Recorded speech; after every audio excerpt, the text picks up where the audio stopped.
torbee kana keessatti sharafni maallaqa alaa garmalee dabaluun isaa jiraattota biyya keessaa baay'ee kan yaaddessu ta'uun isaa guyyaa kaleessaa gatii gabaati irratti bittaa fi gurgurtaa irratti meeshaa tokko irratti birrii 200 dabaluun ooluun isaa jiraattonni biyya keessaa kan gabaasan yoo ta'u kunis doolaarri dabalee gatiin biyya keessaa haala kanaan kan ol bahu yoo ta'e harka qalleeyyiin akkamiin jiraatu kan jedhamu yaaddoo keessa uummata galchuun isaa ni beekama. Kana irratti mootummaan maal jedha?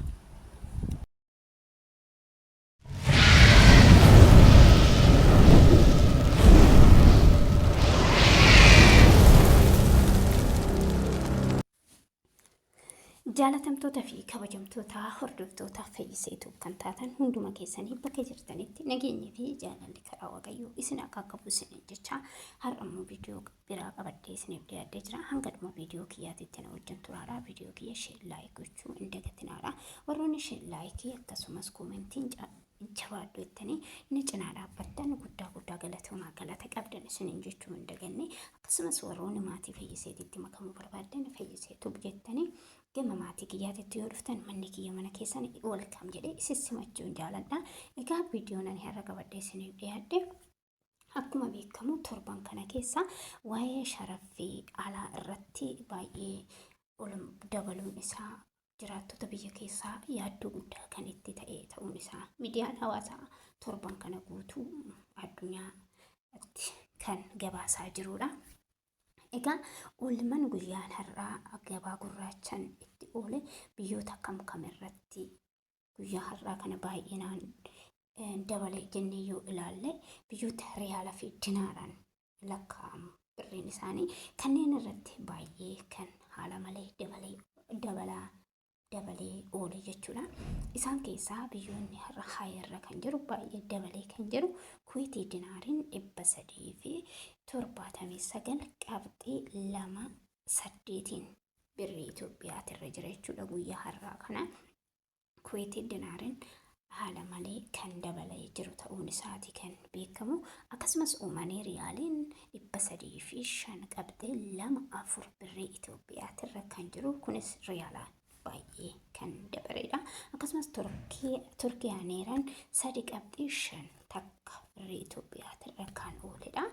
Akkasumas Kaatarii riyaaliin 30 takka qabxii 5 kan jirudha. Saawudii riyaaliin 30 qabxii 9 duwwaarra kan jirudha.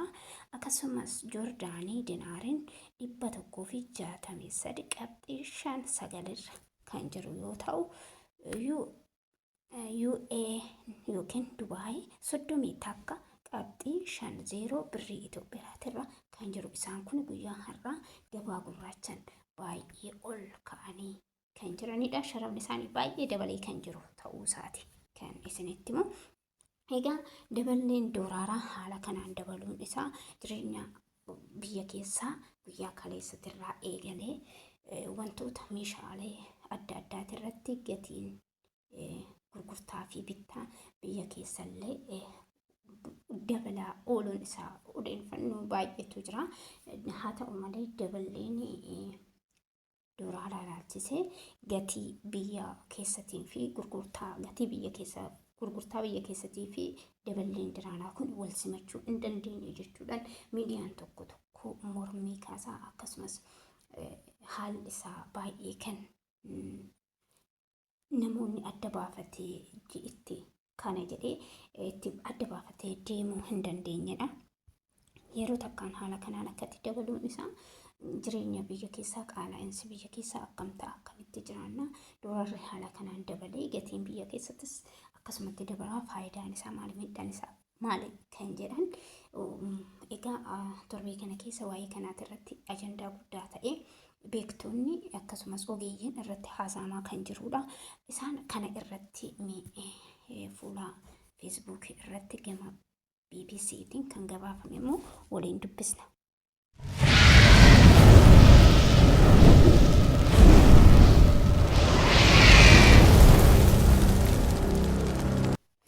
Egaa haaluma kanaan wal qabsiisuudhaan muummichi ministeeraa Abiy Ahmad gama fuula feesbuukii isaanii irratti kaayyoon keenya badhaadhina Itoophiyaa mirkaneessudha jechuudhaan kan dubbatan yoo ta'u, muummichi ministeeraa Dr. Abiy Ahmad ganama har'aa marii jijjiirama gooroo ilaalchisee qaamoleen garaa waliin marii taasisaniiti kan jiranii. Maricha irratti kaayyoon keenya badhaadhina Itoophiyaa mirkaneessudha jechuudhaan dubbatu. Akkasumas adeemsi keenya hiyyeessa akka jiddu galeessa fi xiyyeeffannoo keenya ammoo hawaasa rakkoof saaxilan gargaarudha jechuudhaan karaa fuula miidiyaa isaanii irratti maxxansanii kan jiraatu yoo ta'u, egaa jalqaba torbee kanaa sharafni alaa fedhii gabaa irratti akka hundaa'u murtaa'ee guyyaa gatiin birriin gadi bu'e gatii maallaqa alaa dabalaa jira jechuudhaan kan dubbatu. Dhimma kanarratti muummichi ministeeraa dubbatee kan jirudha. Wanti yaadamee fi garagaraa kan ta'e baankiidhaanii seeraan ala baankii seeraan alaa dhiisisiisuudha ture kan jedhanii mootummaan jarraa walakkaa kana keessatti jalqabatti jedhamee yoo murteessu kunis kan argame ture.